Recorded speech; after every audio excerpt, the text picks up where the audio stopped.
अच्छा जी, अभी हमने जो रीऑर्डर लेवल कैलकुलेट करना सीखा था, इसमें लीड टाइम और डिमांड दोनों सर्टन थे, कांस्टेंट थे, उनमें कोई चेंजेस नहीं थे। लेकिन रियलिटी में लीड टाइम में भी ऊंच नीच आ जाती है। कभी सप्लायर टाइम पे माल दे देता है, कभी देर सवेर कर देता है, और यूजेज में भी देर ऊंच नीच हो जाती है। कभी ऑर्डर ज़्यादा है तो कंजम्पशन ज़्यादा होगी, कभी ऑर्डर कम है कंजम्पशन कम होगी। तो जब तो थे लीड टाइम और यूजेज दोनों सर्टन कांस्टेंट, कोई ऊंच नीच नहीं उनमें नज़र आ रही थी, तो फिर तो हमने फार्मूला देख लिया, बड़ा सिंपल सा वन लाइनर फार्मूला था। लेकिन जब लीड टाइम में या यूजेज में या दोनों में, लीड टाइम में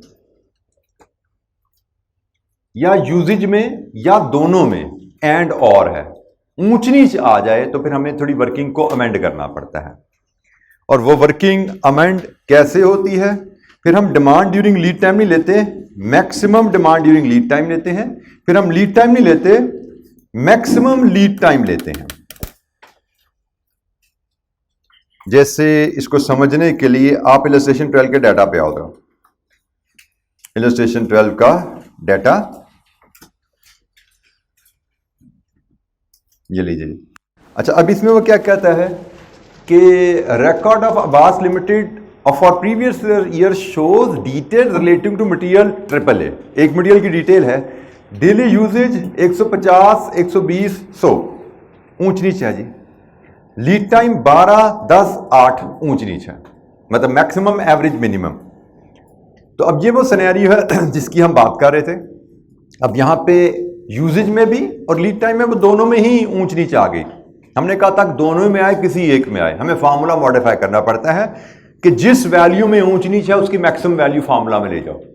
इसमें दोनों में ऊंच नीच है ना, तो दोनों की मैक्सिमम वैल्यू चली जाएगी, maximum usage into maximum lead time. इसको इस तरह पढ़ेंगे हम, maximum usage in maximum lead time. ठीक है, जब वेरिएशन आ जाएगी लीड टाइम में एंड और यूजेज ड्यूरिंग लीड टाइम में, तो हम फिर maximum usage during lead time का फार्मूला अडॉप्ट करते हैं और उसके मुताबिक हमारी वर्किंग बन जाएगी। इस केस में 150 मल्टीप्लाइड विद 12, हमारा रीऑर्डर लेवल यहां से निकलेगा 1800 यूनिट्स। ये हमारा रीऑर्डर लेवल इस केस में बनेगा। ठीक है जी।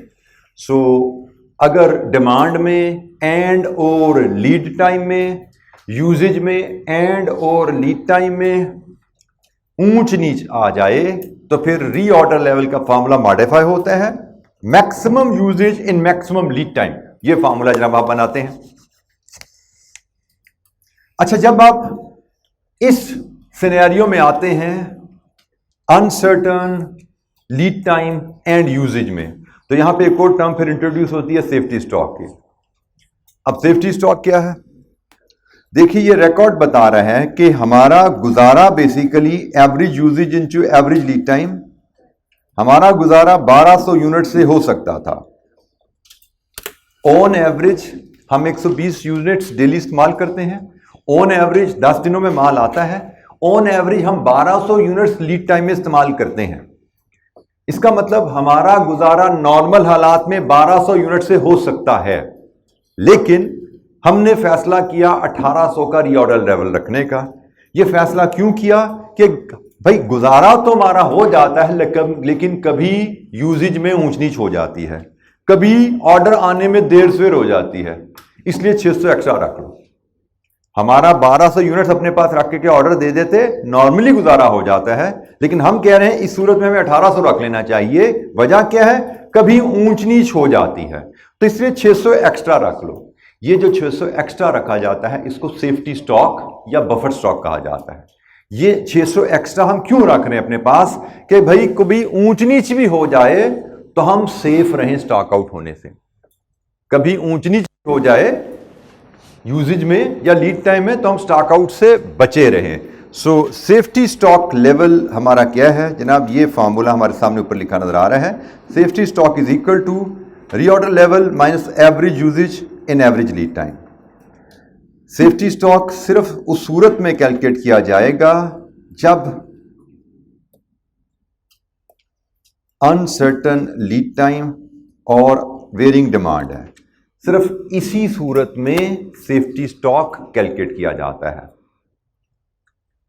तो जब हमारा सेफ्टी स्टॉक इस केस में बन जाता है, हमने जो कैलकुलेट किया रीऑर्डर लेवल 1800 और average usage in average lead time 1200, तो सेफ्टी स्टॉक 600 यूनिट्स।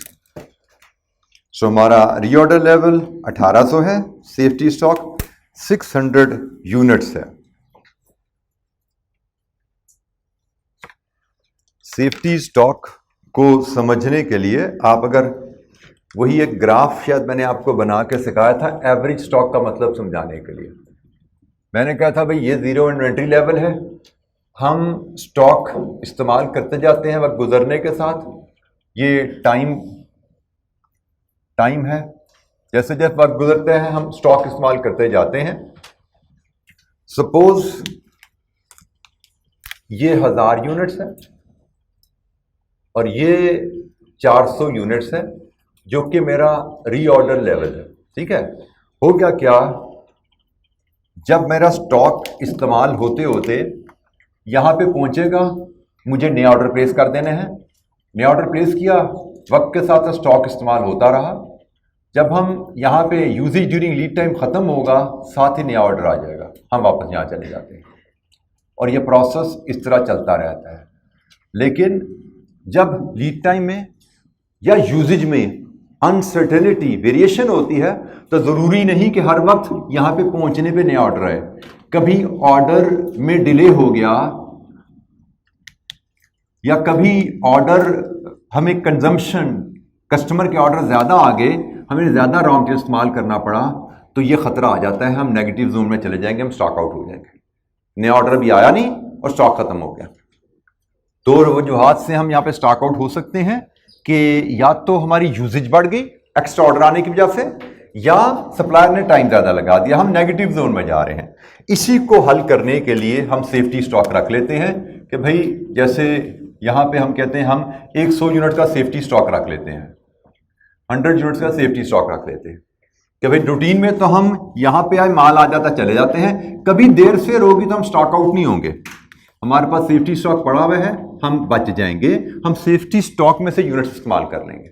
तो आप समझो ये यूनिट्स आपने सेफ्टी स्टॉक यूनिट्स अलग से अलमारी में पड़े हुए इन केस ऑफ इमरजेंसी के लिए कि कभी स्टॉक खत्म हो जाएगा तो इमरजेंसी में खोल के वहां से इस्तेमाल कर लेंगे, नया ऑर्डर आएगा वापस भर देंगे वहां पे। ठीक है, सेफ्टी स्टॉक आप समझो हमारे पास एक्स्ट्रा यूनिट था, तो हमने कहा वैसे तो हमारा 400 रीऑर्डर लेवल था, लेकिन ऊंच नीच के डर से हमने इसको 500 कर लिया, ये हमने एक्स्ट्रा यूनिट्स भी ऐड कर दिए इसमें। जो बात हम यहां पे कर रहे हैं कि भाई गुजारा तो 1200 से हो सकता था, लेकिन खतरे के पेश नज़र हमने 600 एक्स्ट्रा ऐड करके रीऑर्डर लेवल 1800 पे ले गए। जो मैं बात यहां पे कर रहा हूं, गुजारा तो 400 रीऑर्डर लेवल से हो रहा था, लेकिन खतरे के पेश नज़र 100 यूनिट्स और हमने रख के रीऑर्डर लेवल 500 पे ले गए।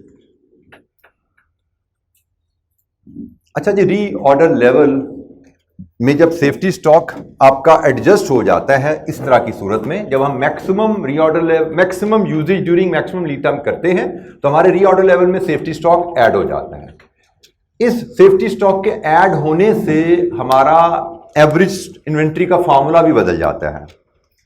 हमारी पहले कहानी क्या थी कि हम यहां पे जीरो होते थे और फिर ऊपर चले जाते थे, ऑर्डर आ जाता था। हमने कहा था हमारा एवरेज इन्वेंट्री क्या है, ऑर्डर साइज बाय 2।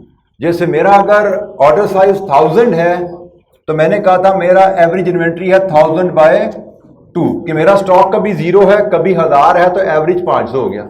लेकिन भाई मेरा 0, 1000, 500 के अलावा भी अब मेरे पास सेफ्टी स्टॉक भी पड़ा हुआ है, तो मेरा एवरेज स्टॉक अब 600 हो जाता है। तो जब कंपनी बफर स्टॉक मेंटेन करती है तो एवरेज इन्वेंट्री का फॉर्मूला बदल जाता है।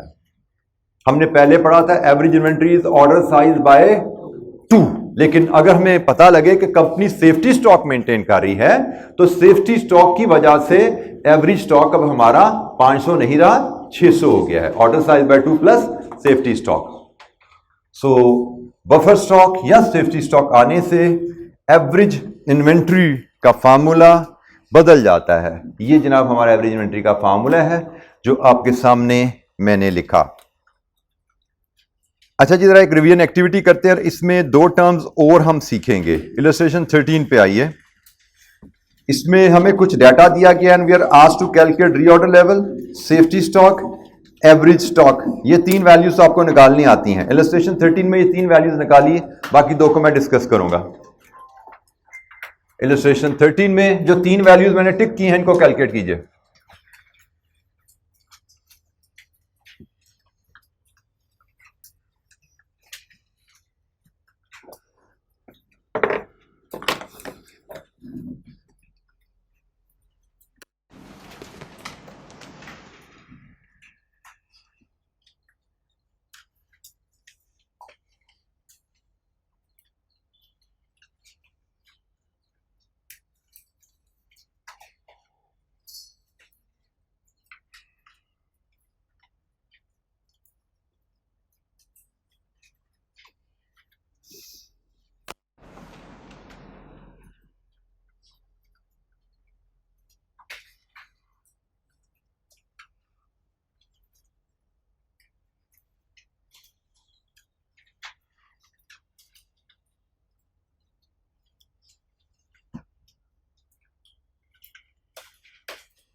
Reorder level, maximum usage into maximum lead time, मतलब 3000 into 4।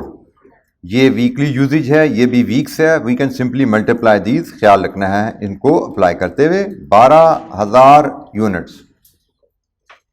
Safety stock, reorder level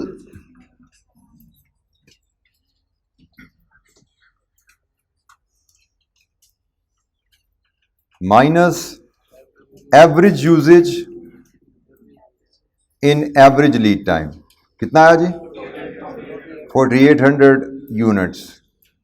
average inventory, order size by 2। Order size हमें 10,000 बताया गया है। Order size by 2 plus safety stock 9800 units. तीन वैल्यूज जो भी हम सीख चुके थे उनको तो हमने कैलकुलेट कर लिया। अब जो दो वैल्यूज यहां पे रह गई हैं उन पे बात करेंगे। इन तीन वैल्यूज की कैलकुलेशन में किसी बच्चे को कोई दिक्कत कैलकुलेशन में या कोई कॉन्सेप्चुअली चीज को समझने में, बातों को बेटा हमने समझ के याद रखना है, रटना नहीं है। हमने फार्मूला रटना नहीं है, क्योंकि एग्जामिनर ने क्वेश्चन में डाटा को ट्विस्ट कर देना है। अगर आपने चीज़ों को कॉन्सेप्चुअली नहीं एब्जॉर्ब किया होगा तो जो एग्जामिनर के क्वेश्चन होते हैं वो अक्सर घूमे हुए होते हैं, वो आप समझ नहीं पाओगे, फॉलो नहीं कर पाओगे। सिर्फ फार्मूला रट के आप सवाल हल नहीं कर पाते। जी, एनी क्वेश्चन? अच्छा जी, एक टर्म है मिनिमम इन्वेंट्री। तो इसके लिए तो हमें कुछ नहीं सीखना, हमें सिर्फ ये याद रखना है कि minimum inventory is equal to safety stock. ठीक है जी, कोई नई बात हमने नहीं सीखनी। सिर्फ सेफ्टी स्टॉक का ही दूसरा नाम मिनिमम इन्वेंट्री है, यही बात हमें सीखनी है। और मैक्सिमम इन्वेंट्री, यस, इसके लिए हमें कैलकुलेशन सीखनी पड़ेगी। मैक्सिमम इन्वेंट्री से मुराद क्या है कि हमारे पास कभी किसी आइटम का स्टॉक ज्यादा से ज्यादा कितने यूनिट्स तक जा सकता है, तो उसको कैलकुलेट करते हैं जनाब। हमारे पास ज्यादा से ज्यादा स्टॉक जो किसी आइटम का हो सकता है, हम नया ऑर्डर प्लेस करें अगर, और लीड टाइम में मिनिमम यूजेज हो और लीड टाइम भी मिनिमम लगे। हमने ऑर्डर प्लेस किया, ऑर्डर प्लेस करने के साथ ही हमारी यूजेज मिनिमम लेवल पे रही और लीड टाइम भी मिनिमम रहा, मतलब सप्लायर ने फौरन ही माल भेज दिया। नॉर्मली हम यहां पे बात क्या कर रहे थे हम इधर पहुंचते हैं तो नया ऑर्डर आता है, कभी सप्लायर ने लेट किया, यूजेज ज्यादा होगी तो हम यहां पहुंचे तो ऑर्डर आया।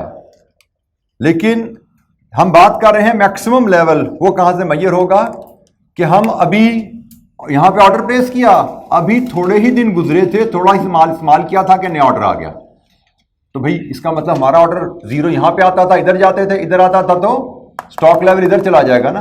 दिस इज मैक्सिमम लेवल, ये है मैक्सिमम लेवल। तो reorder level minus minimum usage in minimum lead time plus reorder quantity या ऑर्डर साइज कह लीजिए। हमारे केस में जो में डाटा दिया गया है उसके मुताबिक reorder level 12,000, minimum usage in minimum lead time minus करें 1600 into 2 plus reorder quantity add करें 10,000, तो मैक्सिमम लेवल कितना बना जी? 18,800 यूनिट्स। ये मैक्सिमम इन्वेंट्री लेवल है। Maximum inventory level 18,800। ये फॉर्मूला लॉजिकली समझ लो। हमने ऑर्डर प्लेस किया, ऑर्डर प्लेस करने के बाद हमारी फौरन जो यूजेज थी वो मिनिमम लेवल पे आ गई। कस्टमर के ऑर्डर्स हमारे पास कम से कम थे, प्रोडक्शन हमारी बहुत लो हो गई और सप्लायर ने भी माल जल्दी भेज दिया। तो इसका मतलब जब सप्लायर से ऑर्डर आया उससे पहले हमने अपने रीऑर्डर लेवल में से बहुत कम मटेरियल इस्तेमाल किया था, थोड़ा सा इस्तेमाल किया था, नया ऑर्डर आ गया, हम अपने मैक्सिमम इन्वेंट्री लेवल पे पहुंच गए। Maximum inventory level, reorder level minus minimum usage into minimum lead time plus reorder quantity. जी एनी क्वेश्चन? इलस्ट्रेशन 14 में इसी की रिवीजन एक्टिविटी है। इलस्ट्रेशन 14 रिवीजन एक्टिविटी है। यहां पे देखिएगा कि भाई यूजेज मंथली है तो लीड टाइम भी मंथ्स में है, ये जरूर आपने ध्यान से पढ़ा करना है। Requirements are the same 5 requirements जो हमने इलस्ट्रेशन 14 में डील की थी। कैलकुलेट कीजिए फटाफट ये कैलकुलेशंस। हर बच्चा कैलकुलेशंस अपने रजिस्टर पे परफॉर्म करे, कोई दिक्कत हो मुझसे पूछिए।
जी जनाब, रीऑर्डर लेवल क्या है इलस्ट्रेशन 14 का?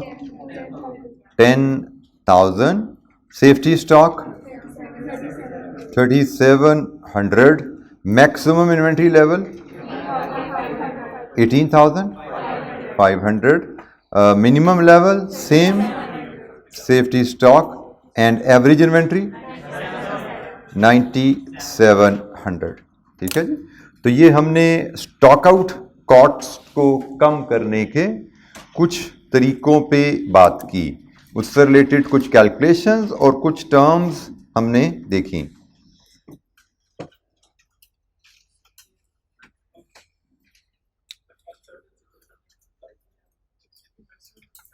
सॉरी,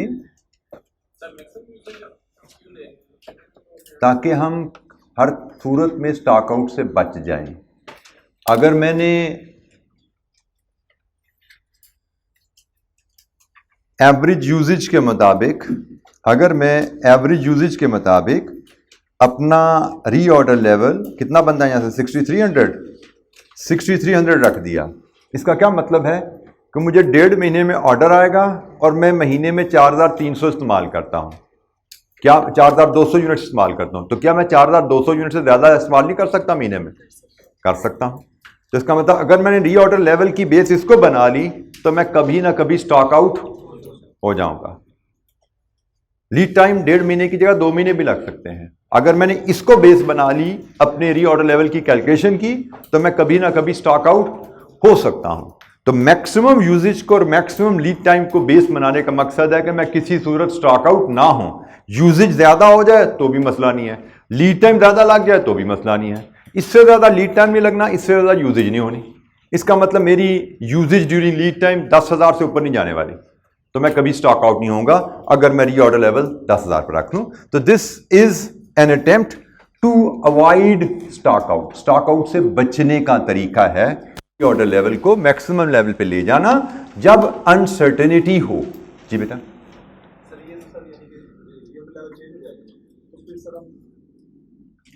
रीऑर्डर लेवल चेंज नहीं हो रहा बेटा, हम कह रहे हैं हम रीऑर्डर लेवल मैयर ही ऐसे करते हैं जब डिमांड फिक्स है, लीड टाइम फिक्स है, यहां पे वैल्यू ही एक है, यहां पे वैल्यू ही एक है, फिर तो टेंशन ही नहीं है भाई।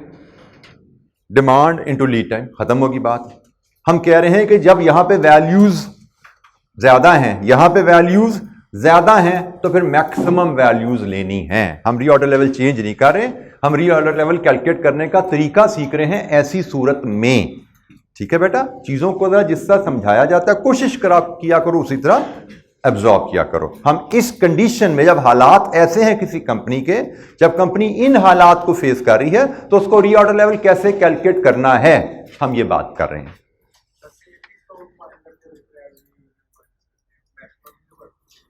मैक्सिमम कर दोगे फिर क्या आएगा सेफ्टी स्टॉक? हाँ,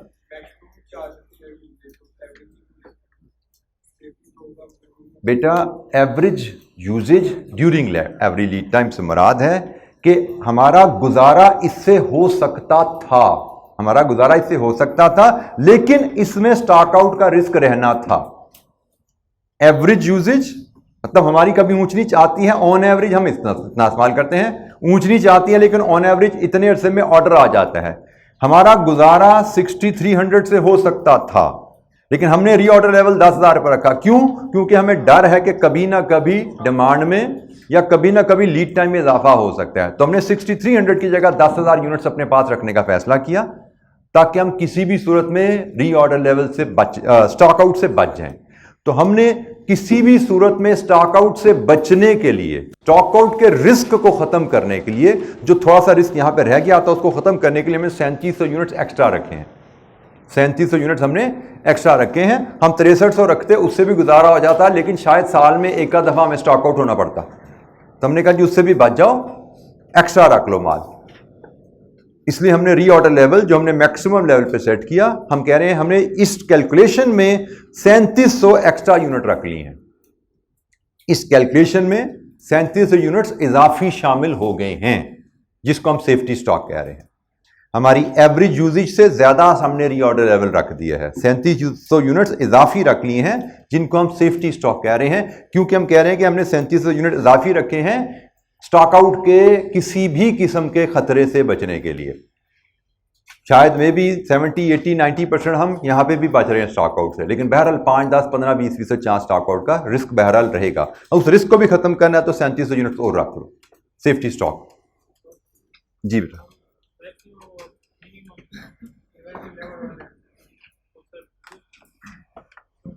सॉरी,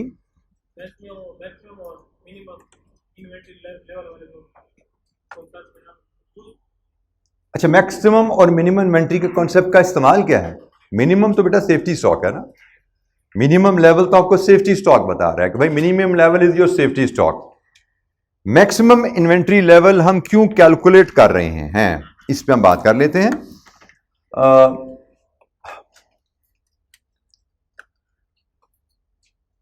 आपने भी देखा, हमने जब रीऑर्डर लेवल बढ़ाया तो रीऑर्डर लेवल बढ़ाया मतलब उसमें सेफ्टी स्टॉक इंक्लूड कर लिया मैक्सिमम इन्वेंट्री पे ले जाके, तो उससे हमारी एवरेज इन्वेंट्री बढ़ गई। एवरेज इन्वेंट्री बढ़ने से सालाना इन्वेंट्री होल्डिंग कॉस्ट बढ़ जाएगी। ठीक है, मतलब इन्वेंट्री लेवल्स जब हमारे बढ़ते हैं तो इन्वेंट्री लेवल बढ़ने से हमारी सालाना इन्वेंट्री होल्डिंग कॉस्ट बढ़ जाती है। मैक्सिमम इन्वेंट्री हम इसलिए यहां पे मेजर करते हैं कि हम अपनी इन्वेंट्री लेवल्स को मॉनिटर कर सकें। मिनिमम इन्वेंट्री लेवल भी, चल इसको भी हम डिस्कशन में ले आते हैं। सेफ्टी स्टॉक हम इसलिए मेजर करते हैं कि हम इसको मॉनिटर कर सकें। हमारा अगर स्टॉक मिनिमम से नीचे जाता है तो we need to stay alert, stock out होने का खतरा बढ़ रहा है। मिनिमम लेवल ये हमारा सेफ्टी लेवल है, सेफ्टी लेवल से नीचे स्टॉक जाना स्टॉक आउट का खतरा बढ़ने की निशानी है। साल में एक दफा गया, 2 दफा गया, कोई बात नहीं, चलेगा, लेकिन साल में 10 ऑर्डर किए, 10 में 9 दफा नीचे चला गया, इसका मतलब हम किसी भी लम्हे स्टॉक आउट हो सकते हैं। इसी तरह मैक्सिमम लेवल, साल में एक दफा टच हो गया तो चलेगा, लेकिन साल में से ऊपर जा रहे हैं, इसका मतलब हमने जरूरत से ज्यादा स्टॉक रखना शुरू कर दिया है, जो हमारे लिए फायदेमंद नहीं है। कल एक बात किसी बच्चे ने की थी कि हम ये जो ईओक्यू कैलकुलेट करते हैं ये कब कैलकुलेट करते हैं, तो हमने डिस्कस किया था ये सारी बातें साल के शुरू में एस्टिमेटेड डाटा पे मेजर की जाती हैं। आप अंदाजा लगाते हो कि आने वाले साल में मेरी सालाना डिमांड क्या होगी, आप अंदाजा लगाते हो आने वाले साल में मेरी वेरिएबल कॉस्ट पर ऑर्डर क्या होगी, मेरी holding cost per unit per year क्या होगी। इस अंदाजे को लेके आपने ईओक्यू बना लिया कि भाई मुझे आने वाले साल में ये ऑर्डर साइज फॉलो करने हैं, और उन्हीं अंदाजों को लेके आपने ये रीऑर्डर लेवल और सेफ्टी स्टॉक भी मेजर किया। ये सारी चीजें साल के शुरू में होगी, फिर इनकी मॉनिटरिंग शुरू होती है। मैंने सेफ्टी स्टॉक रखा है किस लिए? In case of emergency. In case of emergency, कभी देर सवेर हो जाए तो मैं यहां से माल इस्तेमाल कर लूंगा, लेकिन इमरजेंसी तो कभी कभी होती है ना भाई। साल में 10 ऑर्डर किए हैं, अगर 12 ऑर्डर किए साल में, तो इमरजेंसी कितनी दफा होगी? 12 में से कोई 1 दफा, कोई 2 दफा। तो भाई मिनिमम स्टॉक मैंने इसलिए रखा है कि मैं देखता रहा हूं कि मेरा इन्वेंट्री लेवल साल में कितनी दफा से नीचे गया। अगर तो 1 दफा 2 दफा गया ना, फिर तो ठीक है, फिर तो इमरजेंसी ही है। लेकिन अगर साल में 6 दफा 8 दफा से नीचे चला जाता है मेरा स्टॉक लेवल, इसका मतलब स्टॉक लेवल्स मेरे कैलकुलेट गलत हो गए हैं, या मैंने जो अंदाजा लगाया था वो गलत साबित हो गया। ये सारा अंदाजे से कैलकुलेट किए थे मैंने, एक्चुअल रिजल्ट फर्क है, शायद एक्चुअल यूजेज मेरी ज्यादा हो रही है, इसलिए बार बार मेरा स्टॉक लेवल सेफ्टी स्टॉक से नीचे जाता है। हमने सेफ्टी स्टॉक को कैलकुलेट करने हैं साल के शुरू में अंदाजों की बेसिस पे, पूरा साल उसको मॉनिटर करते रहना है। अगर साल में वाकई ही इन केस ऑफ इमरजेंसी ही हमारा स्टॉक इससे नीचे जाता है तो कोई डर वाली बात नहीं है, लेकिन अगर रूटीन में इससे नीचे जाना शुरू हो गया है, 12 ऑर्डर किए, 12 में 10 दफा इससे नीचे चला गया, इसका मतलब हम किसी भी लम्हे स्टॉक आउट हो सकते हैं। हमारी कैलकुलेशन रिवाइज होने की जरूरत है। मॉनिटर आप इसलिए कर रहे हो कि आपने जो अंदाजे की बेस पे वैल्यू सेट की हैं, क्या वो ठीक चल रही हैं या गड़बड़ बदल गई हैं तो रिवाइज कर लो। यूजेज बदल गई है शायद, या शायद लीड टाइम बदल गया है, सप्लायर ने लीड टाइम बदल दिया है, हमें अपनी वर्किंग रिवाइज करने की जरूरत है। इसी तरह मैक्सिमम लेवल, आपने अंदाजे की बेस पे मैक्सिमम लेवल निकाला, भाई मेरा स्टॉक कभी भी इससे ऊपर नहीं जाना चाहिए। जो कैलकुलेशन, जो डाटा हमने देखा, उसकी बेस पे हमारा स्टॉक इससे ऊपर नहीं जाना चाहिए। यहां पे आए, इसके बाद नीचे आ जाना चाहिए। थ्योरेटिकली स्पीकिंग उस डाटा की बेस पे इससे ऊपर स्टॉक नहीं जाएगा। लेकिन अगर स्टॉक इससे ऊपर जा रहा है, मतलब इसका मतलब हमारे पास जरूरत से ज्यादा स्टॉक पड़ा हुआ है। स्टॉक जरूरत से ज्यादा होने का मतलब होल्डिंग कॉस्ट, खर्चा बढ़ रहा है। क्योंकि हमने सीखा क्या था, हमने इन्वेंट्री मैनेजमेंट शुरू कहां से की थी कि भाई हमने टोटल कॉस्ट को कम से कम रखना है। तो अगर इन्वेंट्री लेवल हमारा इससे ऊपर जा रहा है, इसका मतलब हम जरूरत से ज्यादा स्टॉक रख रहे हैं। जरूरत से ज्यादा स्टॉक का मतलब एक्स्ट्रा होल्डिंग कॉस्ट। तो हमें दोबारा अपनी वैल्यूज को देखने की जरूरत है, क्योंकि इससे ऊपर स्टॉक कब जाएगा? जब माल इससे भी पहले आ जाएगा। और इससे पहले माल कब आएगा? जब हमारी मिनिमम यूजेज और कम होगी या लीड टाइम और कम हो चुका है। इसका मतलब जो हमने अंदाजा लगाया था वो चीजें अब एग्जिस्ट नहीं करती, अंदाजे के मुताबिक हमारी वैल्यूज नहीं चल रही, बदल गई हैं। तो जब वैल्यूज बदल जाएं तो इसका मतलब हमें अपनी वर्किंग को भी रिवाइज कर लेना चाहिए। जो वर्किंग हमने साल के शुरू में की थी उसके मुताबिक मॉनिटर करते हैं। मॉनिटरिंग के रिजल्ट्स हमें बताएंगे क्या हमें चलते रहना चाहिए साल के एंड तक ऐसा ही, या साल के दरमियान में अपनी इन वैल्यूज को रिवाइज कर लेना चाहिए। Minimum level, maximum level, reorder level, EOQ, इन सबको हमें दोबारा कैलकुलेट करने की जरूरत है। हम इसलिए इनको लेके मॉनिटर करते हैं। बट अगेन ये थ्योरेटिकल एस्पेक्ट है। बाय द वे हमें एक सवाल आया हुआ है, जो आपने सवाल पूछा ना पास्ट पेपर में, एग्जैक्टली ये सवाल आया हुआ है कि what is the use of these two values, ये हम क्यों कैलकुलेट करते हैं। और जो मैंने एक्सप्लेनेशन दी इसी अंदाज में आपको 3-4 नंबर का वहां पे जवाब लिखना था। पास्ट पेपर पे जाएंगे तो ये सवाल हमारी नजर से गुजरेगा। जी any question?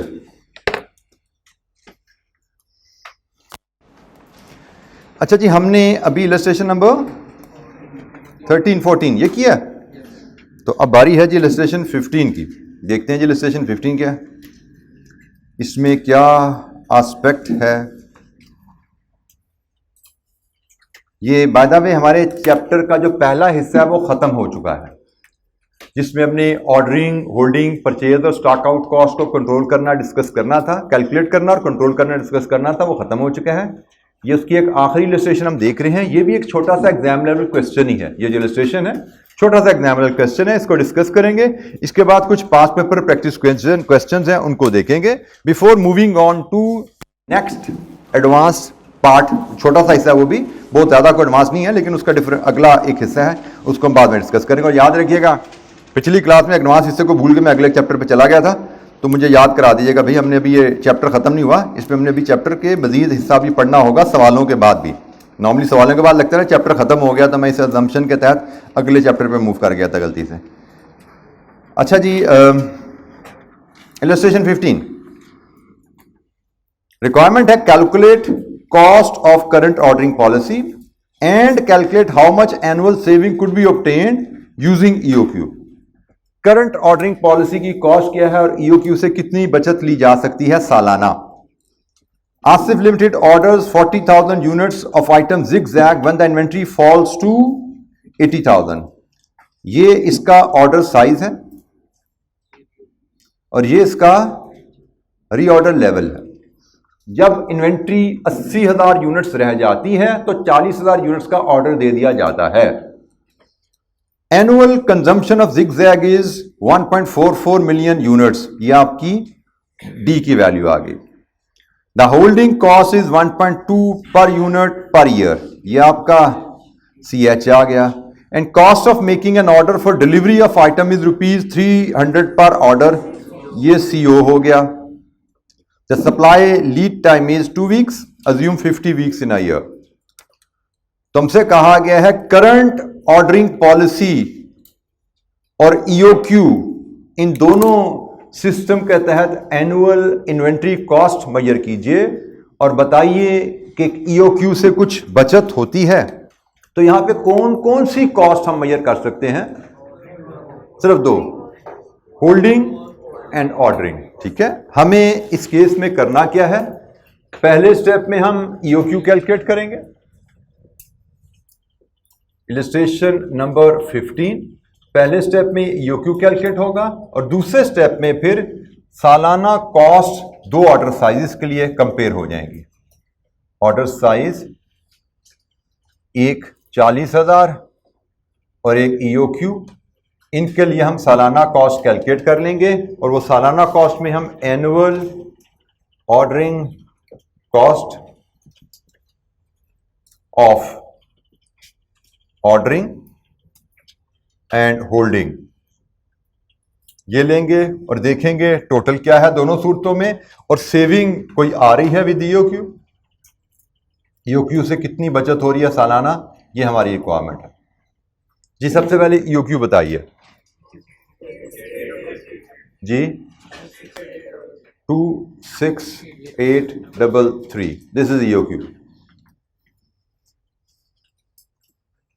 26833 economic order quantities case में कैलकुलेट करके देख लीजिए। स्ट्रेट फॉरवर्ड कैलकुलेशन है, कोई दिक्कत नहीं होनी चाहिए। हर बच्चा कैलकुलेशन को फॉलो करता जा करे भाई। बेटा डिमांड 80,000 नहीं है बेटा, सवाल ध्यान से पढ़, डिमांड नहीं है, ये रीऑर्डर लेवल 80,000 है। डिमांड कितनी है? 14,40,000। मैं साथ साथ लिखता गया हूं, तू उसको भी नहीं पढ़ पाया। मैंने बता दिया है डी क्या है। इसीलिए बेटा कहा जाता है सवाल को बार बार पढ़ा करो, चीजें नहीं समझ आती आपको पहली रीडिंग में। अक्सर बच्चों को 2-3 दफा सवाल पढ़ा करें, और जब भी कोई वैल्यू, एक जरा बात देखो जरा, जब भी कोई वैल्यू सवाल से उठाते हो तो वैल्यू के वेयर अबाउट्स चेक कर लिया करो, ये वैल्यू किस चीज की है। मतलब आपको 144, आप ये 80,000 उठा रहे, एक बच्चे ने अब इसको डिमांड में लिखा हुआ है, तो भाई इसको दाएं बाएं पढ़ तो नहीं, लिखा क्या हुआ है? इसने लिखा हुआ है ऑर्डर प्लेस किया जाता है when inventory level falls to 80,000। अगर आपने ये नोट नहीं किया, मेरी बात नहीं सुनी, तो कोई भी वैल्यू उठाने से पहले उसके दाएं बाएं देखा करो क्या लिखा हुआ है, भाई ये किसकी वैल्यू है। ऐसे नहीं कि कोई सी वैल्यू उठा के जहां मर्जी डाल दोगे तो सवाल हल हो जाएगा। सही वैल्यू को उठा के सही जगह डालना है। तो क्वेश्चन से वैल्यू पिक करते हुए उसके दाएं बाएं अल्फाज देख लिया करो, ये क्या वैल्यू है, किस चीज की वैल्यू है। हाँ जी भाई, ईओ क्यू आ गया। अच्छा, ये अभी सवाल में एक कैच है एग्जाम टेक्निक के लिहाज से, और वो कैच आपका जनाब ये आ रहा है, ये जुमला नीचे लिखा हुआ है।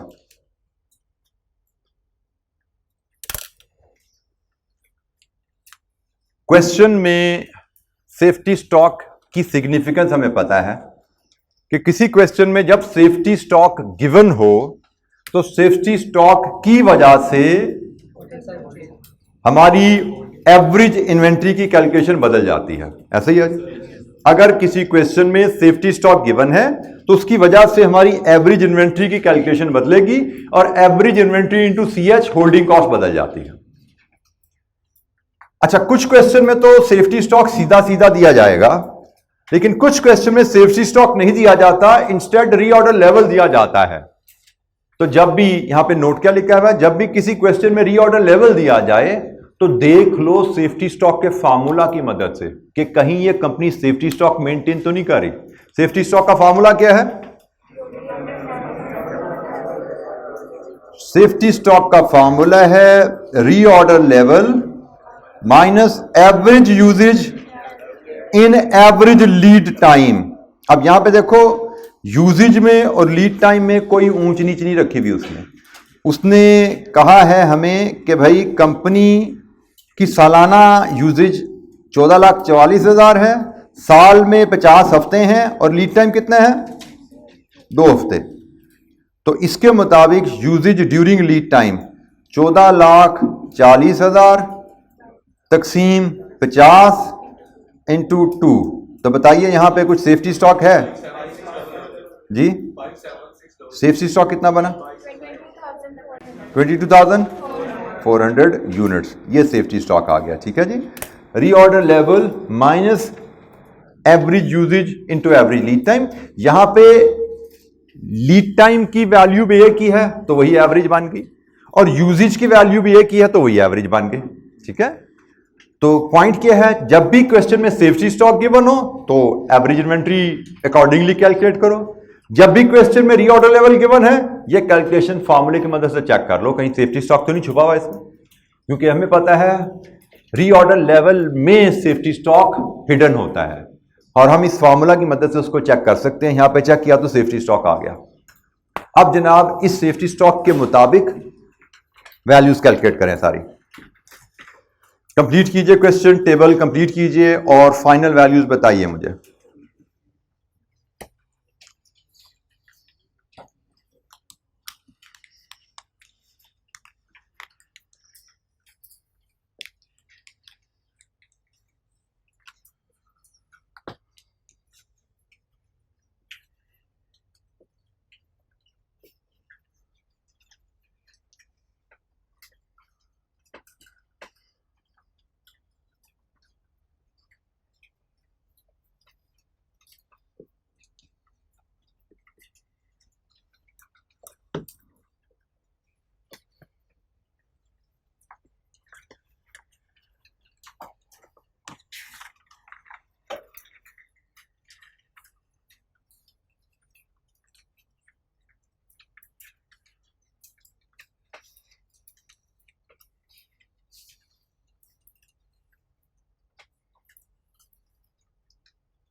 जी मुझे बताएंगे ऑर्डरिंग, एनुअल ऑर्डरिंग कॉस्ट इसके साथ क्या आ रही है? 10,800 और एनुअल होल्डिंग कॉस्ट 50,880, तो टोटल हुआ 61,680। ईओक्यू पे जाए तो एनुअल ऑर्डरिंग कॉस्ट 16,100, 42,980, सम करें 59080 और सेविंग 2600। ईओक्यू पे जाओगे तो 2600 की बचत है।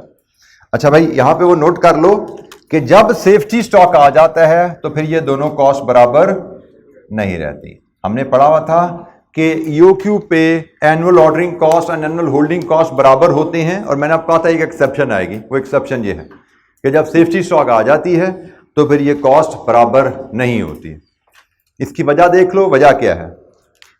हमने normally safety stock holding cost of inventory calculate की हुई है order size by 2 into C H. C H क्या था यहां पे?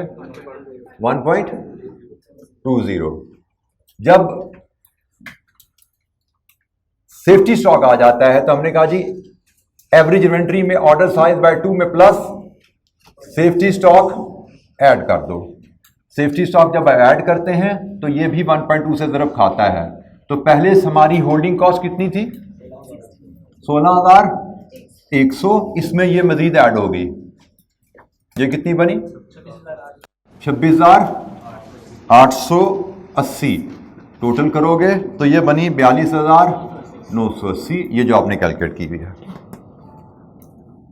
आपके पहले होल्डिंग कॉस्ट एवरेज इन्वेंट्री ये थी और उसकी होल्डिंग कॉस्ट 16,100 आ रही थी, लेकिन सेफ्टी स्टॉक की वजह से आपकी होल्डिंग कॉस्ट में इतना इजाफा आ गया। ये जो वैल्यू है ना, इसको हम holding cost of safety stock भी कहते हैं। Holding cost of safety stock कि सेफ्टी स्टॉक रखने की वजह से हमारी सालाना होल्डिंग कॉस्ट में कितना इजाफा आ गया। ये देखिए, ये वाला पार्ट तो इसके बराबर ही था, ये वाला पार्ट इसके बराबर था, लेकिन सेफ्टी स्टॉक की वजह से टोटल होल्डिंग कॉस्ट यहां पे चली गई। अब ये बराबर नहीं रहे।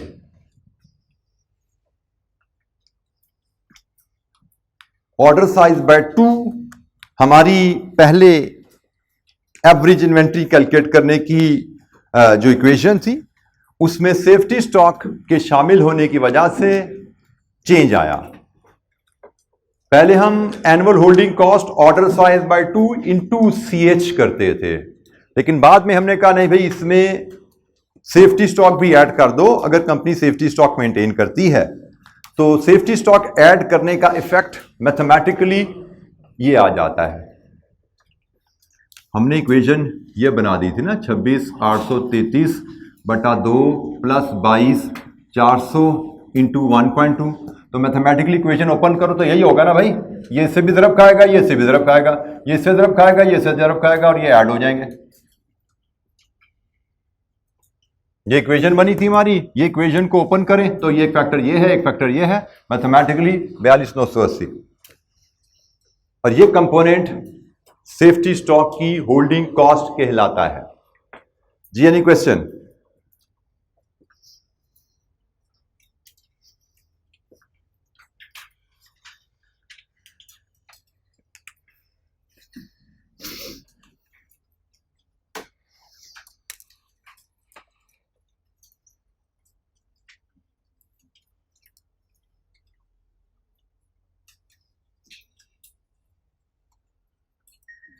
इलस्ट्रेशन 2-3 क्वेश्चन 2-3 क्वेश्चन बैंक में है, वो सिंपल क्वेश्चन आपके असाइनमेंट में जाएंगे। हम क्वेश्चन नंबर 4 पे मूव करेंगे। Past paper question number 4।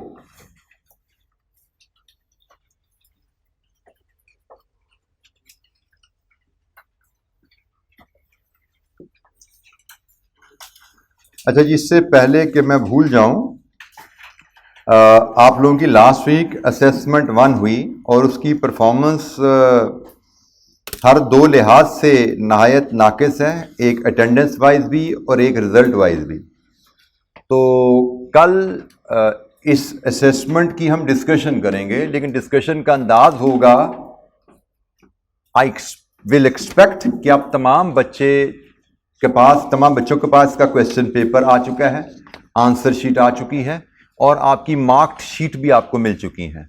तो तमाम बच्चे ये क्वेश्चन आंसर और अपनी शीट रिव्यू करके आएंगे and then we will discuss कि व्हाट वर द चैलेंजेस, कि हमारा जो रिजल्ट अगर ठीक नहीं आया तो उसके चैलेंजेस क्या थे और उन चैलेंजेस से कैसे कोप अप किया जा सकता था। इन असेसमेंट का मकसद यही है बेटा कि इनकी परफॉर्मेंस अगर आपकी ठीक नहीं है तो आप गलतियां ढूंढो मुझसे क्या गलतियां हो रही हैं और उन गलतियों पे काम करो, तभी रिजल्ट्स आगे चलते चलते फाइनल में जाते जाते इंप्रूव होगा। अगर हम सिर्फ फॉर्मेलिटी के तौर पे ही बैठते रहे और हमने इनसे सीखा ना तो सारा मकसद फोद हो जाता है एक्टिविटी का। तो सीखने की जरूरत होती है आपको अपने रिजल्ट से। तो कल तमाम बच्चे इसको रिव्यू करके आएंगे क्लास में, इंशाअल्लाह हम इसको डिस्कस करेंगे अपने सिलेबस के अलावा। अच्छा जी, क्वेश्चन नंबर 4 स्प्रिंग 17 का क्वेश्चन 2 है जी। ये एरोमा हब्स के नाम से सवाल है। इसकी रिक्वायरमेंट 2 हिस्से हैं, एक compute economic order quantity 4 number, एक determine the amount of saving if any which can be achieved by adopting the stock management system based on EOQ. ये बिल्कुल वही रिक्वायरमेंट है जो भी हम इलस्ट्रेशन 15 में करके आए हैं। आप समझें तो ये इलस्ट्रेशन 15 का थोड़ा एक्सपेंडेड वर्जन है, स्टोरी ज्यादा है, डाटा ज्यादा है, रिक्वायरमेंट वही है कि ईओक्यू कैलकुलेट किया और ईओक्यू कैलकुलेट करके फिर हमने EOQ versus current order size compare करके बताना है हमें ईओक्यू में कोई फायदा है। तो पढ़ते हैं जी सवाल। Aroma Hubs AH deals in a herbal tea the tea is imported on a 6 monthly basis. 6 monthly basis मतलब साल में 2 ऑर्डर किए जाते हैं, 6 महीने बाद एक ऑर्डर किया जाता है।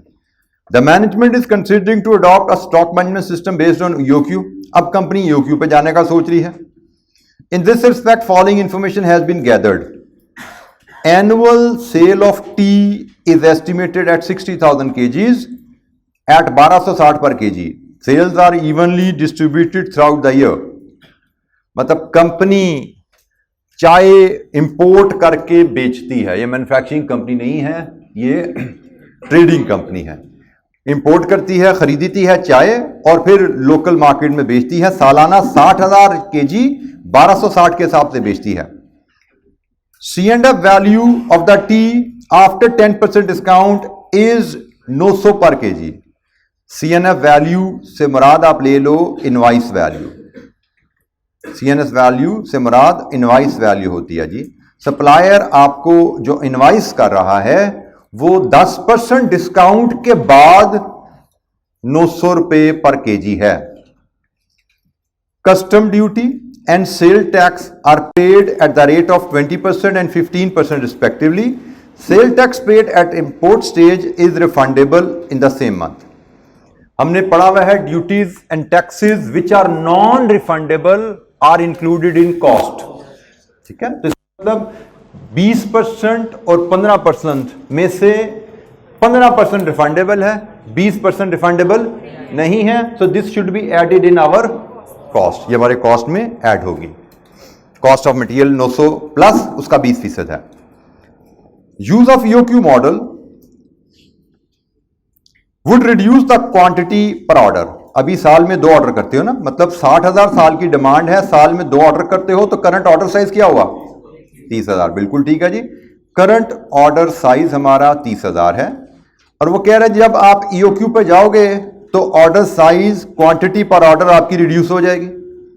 As a result bulk purchase discount 10 से 8 पे आ जाएगा। ये प्राइस 10% डिस्काउंट के बाद है। वो कह रहा है जी जब आप ईओक्यू पर जाओगे ये प्राइस आपकी बढ़ जाएगी, डिस्काउंट कम होने की वजह से बढ़ जाएगी। Cost of financing stock is 1% per month और annual storage cost is estimated at 320 per KG. Holding cost के 2 हिस्से हैं, एक कॉस्ट ऑफ फाइनेंसिंग है, एक स्टोरेज है। और अहम बात जो नोट करने की है कि cost of financing per month है और स्टोरेज एनुअल है। क्वेश्चन को ध्यान से पढ़ना होता है बेटा और हमें पता होना चाहिए हमें क्या वैल्यू चाहिए। Administrative cost of processing an order is 90,000. Increase in number of orders of purchase, increase in number of purchase order would reduce this cost by 10%. अभी हम साल में 2 ऑर्डर करते हैं, हमारी कॉस्ट पर ऑर्डर 90 है। ईओक्यू की वजह से क्वांटिटी पर ऑर्डर कम होगी तो सालाना ऑर्डर बढ़ जाएंगे, ऑर्डर साइज कम होगा तो सालाना ऑर्डर बढ़ जाएंगे, वो ये कह रहे जी। और सालाना ऑर्डर बढ़ने से कॉस्ट पर ऑर्डर आपकी 10% कम हो जाएगी, ईओक्यू के साथ सीओ आपकी कम हो जाएगी। H maintains buffer stock, buffer stock उसने बता दिया 15 दिन की सेल के बराबर। साल में 360 दिन बताए गए हैं, तो 15 दिन की सेल कितनी होगी? 1 साल की सेल, 1 दिन की सेल, 15 दिन की सेल, कितना बना सेफ्टी स्टॉक? 2500 केजी।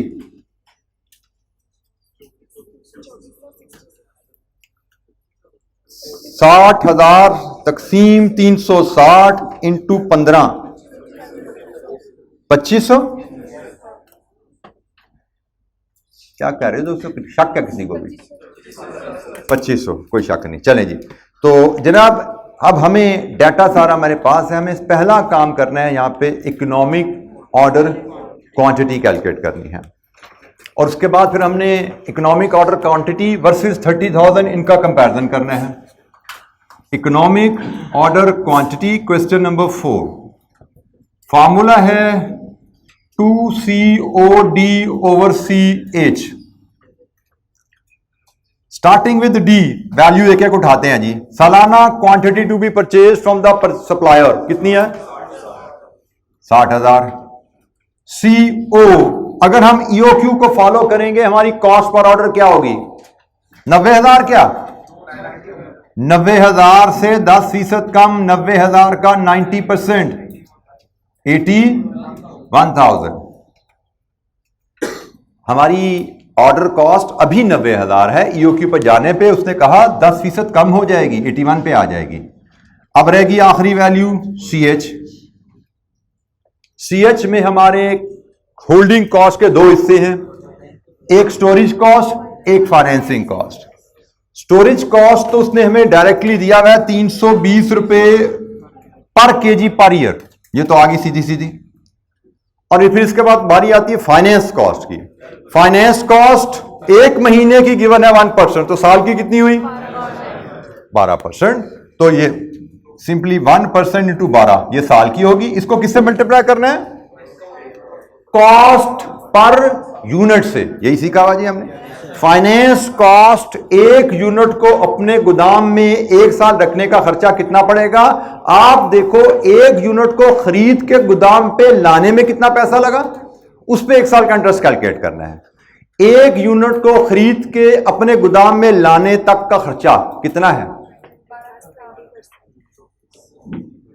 हमें यहां पे कॉस्ट पर यूनिट लानी है। कॉस्ट पर यूनिट मैं यहां पे अगर कैलकुलेट करूं, मेरी कॉस्ट पर यूनिट के, कॉस्ट पर केजी के 2 हिस्से हैं, एक प्राइस टू सप्लायर और एक कस्टम ड्यूटी। ये है ना मेरी कॉस्ट पर केजी।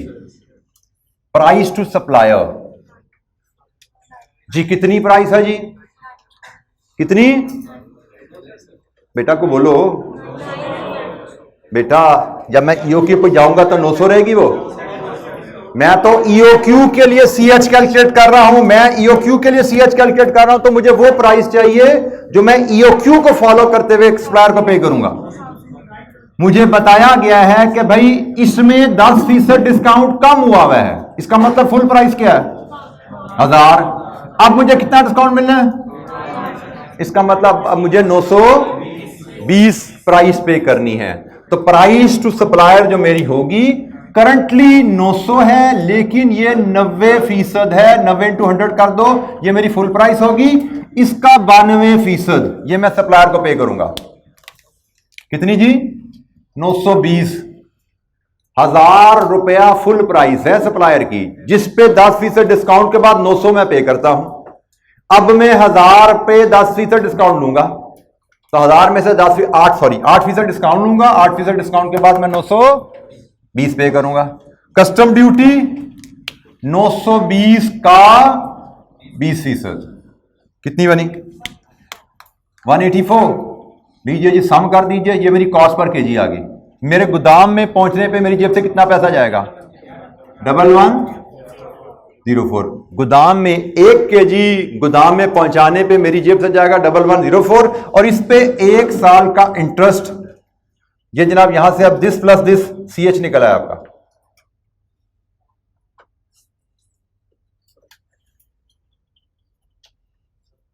CH कितना आया? 452। लीजिए जी, डाटा हमारा कंप्लीट हो गया। 2 into 81,000 into 60,000 divided with 452, EOQ is 4637 kg. This is EOQ 4637 kg. जी बेटा, हाँ जी जी जी बेटा, हम सारे जान लेंगे, टेंशन क्यों लेते हो? तेरे पीछे पीछे आ रहे हैं। जा जी जनाब, एनी क्वेश्चन? कोई सवाल यहाँ पे? अच्छा जी, आज की डिस्कशन खत्म। इसका पार्ट भी इंशाअल्लाह हम कल करेंगे। कल हमें असेसमेंट 1 को डिस्कस करने हैं, और इस क्वेश्चन का पार्ट बी भी इंशाअल्लाह कल देंगे। Thank you very much. अस्सलाम वालेकुम।